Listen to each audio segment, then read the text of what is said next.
আজ শুক্রবার 18 মে 2025। নানা উল্লেখযোগ্য ঘটনার দিক থেকে ইতিহাসে এই দিনটিও গুরুত্বপূর্ণ ও স্মরণীয়। আসুন এক নজরে জেনে নেওয়া যাক ইতিহাসের এই দিনে ঘটে যাওয়া উল্লেখযোগ্য ঘটনা, বিশিষ্টজনদের জন্ম মৃত্যুদিন সহ গুরুত্বপূর্ণ আরও কিছু বিষয়।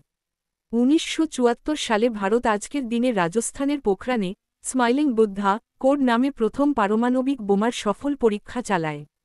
1951 সালে জাতীয় জাদুঘর ন্যাশনাল মিউজিয়াম দিল্লিতে উদ্বোধন হয় এবং আজকের দিনকে জাতীয় জাদুঘর দিবস হিসেবে পালিত হয়।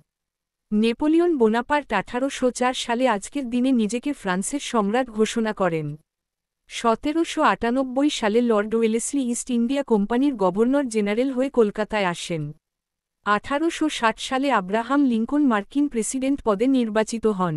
1934 সালে স্বদেশী ও অসহযোগ আন্দোলনের সময় গান ও নাটক রচনা করে পরিচিত চারণকবি মুকুন্দ দাশের জন্ম হয়েছিল আজকের দিনে। 1943 সালে নীলোত্তম সরকার, প্রখ্যাত বাঙালি চিকিৎসক ও শিক্ষাবিদ আজকের দিনে মারা যান।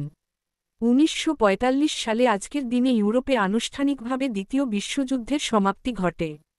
প্রতি বছর 18 মে বিশ্ব এইডস টিকা দিবস পালিত হয় এবং এই দিনটি এইচআইভি টিকা জ্ঞান দিবস নামেও পরিচিত। কমেন্ট করে অবশ্যই জানাবেন কোন ঘটনার ইতিহাস আপনাদের ভালো লেগেছে।